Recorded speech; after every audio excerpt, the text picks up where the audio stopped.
سید افتخار علی شاه ته وایي چې راشي او د پرویز خان د لاس عاید شهید ورشه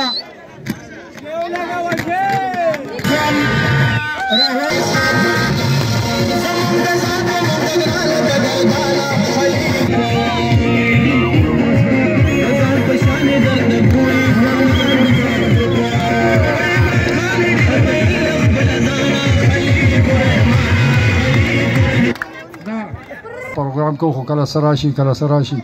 هغه جلسه مونږ نه پاتې شو نن ډیره موده پس راغلی 1.5 ارب نه زیات خرچه تش په یو یونین کونسل کې شوې ده او دمره په هر یونین کونسل کې شوې مونږ چې څه د نوخار خلکو عزت راکو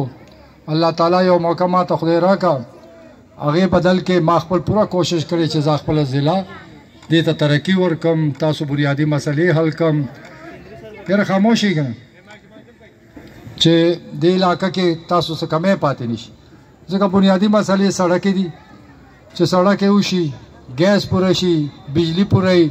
سکولونه کالجونه پوره اوبو بندوبست دي نو دا کلي په خپله آباد شي او چې دا بنیادي مسلې پکې راوشي نو تاسو جایدادونه هم ګران شي یعنې خپل تاو راته وګورئ د مخکې څه قیمت و چې دې علاقې ترقي وکړه اوس څه پوزیشن دی دا ترقي ټوله تړلې ده یو بل سره بل دماغ خاص چې کم سوچو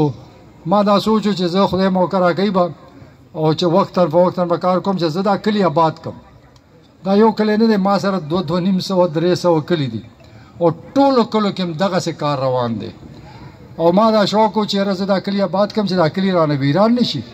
ځکه چا سره چې پیسه راشي خاریې ته لاړ شي خاندانونه تتر بتر شي او چې کلي آباد شي نو خلک خپل کلو کې اوسي خاندانونه په یو ځای باندې اوسي یو بل سره مدد هم کوي یو بل په کار هم راځي نو نن د الله تعالی شکر دی چې ما په ضلع نوخار کې داسې کلی نشته دی چې هغې ته نن ګیس پایپ لاین نه دی لاړ ما سره داسې کلی نوخار کې نشته چې هغې ته نن کچه سړک یو څوک یې هلته سړک نه دی لاړ په نوخار کې داسې کلی نشته چې هلته په سوونو ټرانسفارمر یې نه لاړ نن نوخار کې هر کلي کې جوماتونه جوړیږي سولر یې لګي جنازګاه جوړیږي سکولونه کالجونه ډېر جوړ شل نور جوړیږي په دې نوخار کې یونیورسټي نه وه دلته ټیکنیکل یونیورسټي مو جوړه کړه اوس د خوشحالۍ خبره دا ده چې ایرفورس سره ما اګریمنټ شو داخل کې سرکاري ځمکه وه او د ایرفورس یونیورسټي به جوړیږي مونږ بچي به پکې سبق وایي دا یو بهترین یو هغه ده دا سیلاب چې رالو مونږ چې ټول ډوب شو 2 میاشتې دلته کې ما په دې نوخار کې تېرې کړي دي پریشان او غم را سره چې دا بیا به راځي دا به څه کوو ما ډېر محنت کړو هغه وخت کې ما حیدروتي راوستلو په هلیکاپټر کې محنت مې ورته وکړ که اوبه راوچتېږي مونږ یې کلو کې اوبه دي نو هغه خانه باندې زه دغه فنډز کوم ځای نه راوړم نوخار ډېر خلک څه دي نه زه زرداري ته لاړم کې مونږ ته بندونه وه ما ورته وایي یاره پنجاب کې خو په زرګونو میله بندونه دي هغه ډېر پروا نه وه چې دا انسانان دي ډوب دي شي که نو دې خلکو تاسو سره مینه نشته خلکو قسمت خو چې زه وزیر اعلی شم د سیلاب نه بچ کړم ما ټول تباه شوي دي کورونه سامانونه مطلب نه دا خلک راوچت شو نو دغه نن سیلاب دی نوخار کې یو ګوټو به هم تاسو ته نه دی راغلی یو تاسو پورې بچ شو که دا بند نه وی جوړ شوی نو ما خیال نه چې مونږ یو کلی بچ شوی خو دا تاسو قسمت و دا تاسو قسمت کې لیکلي چې زه به وزیر اعلی کېږم او داسې موقع سړکې به هم جوړېږي کالجونه به هم جوړېږي یونیورسټیانې به هم جوړېږي جوماتونه به هم جوړېږي سولر به هم لګي نو زه دا سوچ کوم چې دا دومره کار کوو نو تاسو باندې کله نه کله څه چل وشي څه پیریان در باندې راشي او موږ ډېرې سیاسیانې پارټیانې راغلي خو لیکن خدمت یې چانې کې ټک ټوک کار یې کړی او 2 نمبر کار و سړک یې 2 نمبر جوړې دی سکولونه بلډینګونه اوس وګورئ دا اوسني وګورئ پخواني وګورئ نوي اسپتالونه د ما د دور وګورئ د هغه دور وګورئ دا ټولې نقشې ما په خپله جوړې کړي که د سکول نقشه ده که د اسپتال نقشه ده دا ټول نن تاسو ګورم دا دومره خوشحال یې ما ډېر خوشحال شو خو کاش چې د بلدیاتو کې مې د اشفاق سره زیاتې نه وی کړې نه دا بالکل انصاف نه دی دا ډېر انصاف زه تاسو ووټ ورکړلو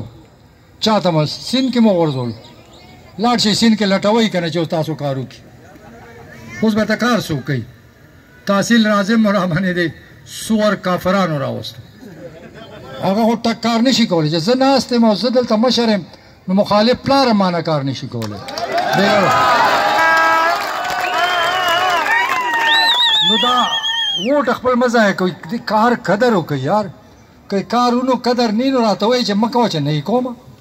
چا ورته کار هم نه کړی څوک باندې سلام هم نه کوي